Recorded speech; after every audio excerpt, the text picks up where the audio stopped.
This is Division 14, right? Yes. Okay, and that's the family court. It is a family law court, yes. All right. I guess just kind of give us a little bit of a background on who Andrew Ballard is. Well, I'm a family law attorney and the only one in the race. I write the book on family law, which is published by Thomson Reuters. It helps other family law attorneys navigate through the court system. And also, I'm an attorney ad litem. And an attorney ad litem is a, excuse me, also an attorney ad litem, and an ad litem is appointed by the courts to represent children and incapacitated adults, their best interest. Okay. Kind of give us a little bit more in-depth on that experience here, because I'm fascinated by that. Oh, on the ad litem experience? Or yeah, just all that stuff. Well, you have clients come in, and the clients that come in, they're dealing with the worst time in their life. And you know, they're wondering, where are my children going to live? They're wondering, all the assets and property I've built during my life, what's going to happen to that? How am I going to survive? And so you take those issues, you argue them to the judge. I've done it all over the state, and that's what I do. And family law encompasses so many areas of law, because you have constitutional law, criminal law, you have property law, just anything you can think of. So it kind of is sort of the root of everything else that goes on, I imagine. It is, and everything starts in the home. I mean, really, it's the foundation of our society, and that's why I chose family law, because I felt I could have the most impact on lives.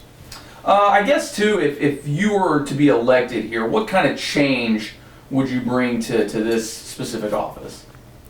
Well, the judge that's there now has done a great job. His dockets run efficiently. It's easy to get in. I think that one change that I would make primarily would be mediation, and when I order the mediation.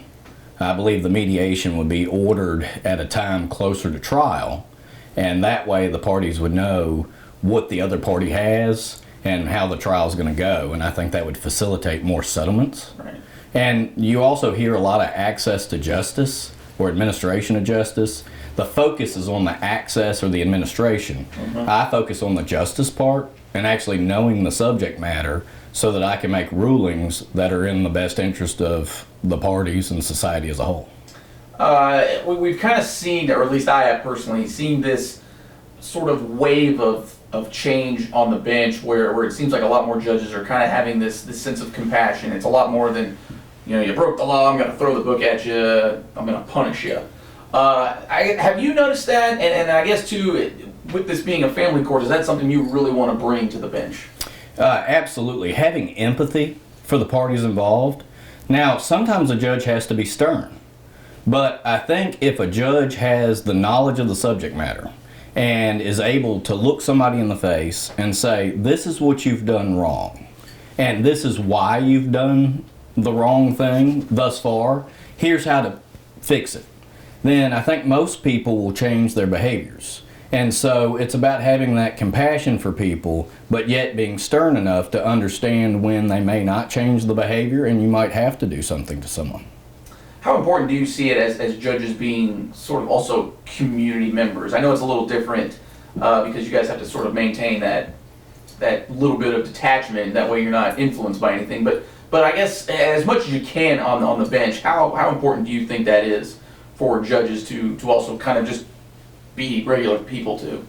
Well, I mean, I think it's incredibly important. And until I started running, essentially, I spent time with my family. And that's what I prefer to do most. And so this has been a weird thing. I'm not a politician. I think judges should be involved in the community so that they know the needs of the community. But like you were saying, there is a level of separation that a judge needs to have so that they can't be influenced or biased. So, yeah. Do you also think, too, it's an important part of being a judge is sort of the educating folks in general on maybe just simple law matters or kind of just basic procedural type things? Oh, absolutely. I think the general public, I mean, the courts are public forums where the public can come and watch a judge make his ruling, watch cases, and I think people should understand that kind of as a basic civics lesson. And if you watch a judge and see a judge you get an understanding of the difficult decisions a judge has to make. And so it's always easy to be Monday morning quarterback. and judges oftentimes 50% or more of the people that come before them are going to be upset with the ruling. And I understand that as an ad litem. I've made some people upset by arguing that the best interest was not that they not get custody. Right. I guess I am just a blank voter. I have no idea what's going on in any of these races. Why should I vote for Andrew Ballard? Well, I think that experience matters when it comes to making decisions for families. And my wife and I are law partners. We raised 3 girls together. They're now wonderful adults. But the idea of bringing the personal and professional experience, I've been able to witness judges make difficult decisions where there's not a dry eye in the courtroom, even the judge. And they make that decision, and it's a heavy burden. And I understand that. And I also want to do the best for families. That's why I'm running. This isn't a thing of ambition or ego for me. Do you plan on keeping Division 14 as a family courtroom, or forever? Right on. The reason is judges with seniority start to cherry pick cases they want, and they divide it up. And when a judge starts to acquire civil cases and criminal cases, it slows down a family law docket, and families need to be relieved. Need the relief immediately. And I have some cases that have been pending for 3 years, and it's because of the judge's docket. It's not that the judge themselves, it's the caseload and the types of cases. So I would keep it 100% family law like it has been for 32 years. Right on. I guess switching gears here a little bit, these judicial races, I know they're a little different. You guys can't necessarily go out and campaign the same way you can as a legislator or anything, but I guess too, why do you think people just don't seem to be as invested in these races?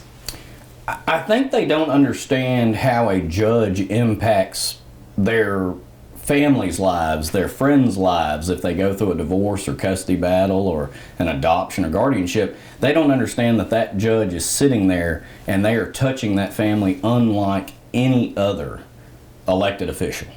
And if they understood that, I think there'd be more interest in it. But I also believe that the lack of money, because judicial candidates can't ask for money, there's no party affiliation, or there's not supposed to be. And so it's one of those situations when you're running it like me, and it's based on people in the community that believe in you. You don't have the money to run TV ads and do what you need to do to really get the message out. But I think if people took an interest understanding that a judge, just talk to anybody that's been through a custody battle and how impactful that was on their life. I guess for you guys too, what do you guys really try to do to get that word out? Because again, it's a little different because you can't necessarily I promise X, Y, and Z because I'll be a good judge, when it's like, well, my rule book's right here.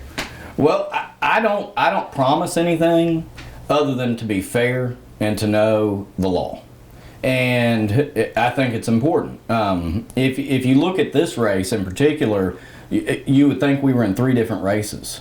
The messaging, one's on opioids, one's on robocalls, and then mine's on family law.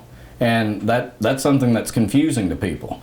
And so I'm just trying to get the message out. The way we've done it, we've assembled a grassroots team of volunteers that have been out to thousands of doors, asking people for their vote, educating them when they want to listen. Some people just, life's busy and they have a screaming child in the background, and we understand that. So, but no, people have been wonderful that we've been able to reach, and you send out mailers and you advertise on the internet. You do what you can, but I'm excited about this because this really focuses attention on this race.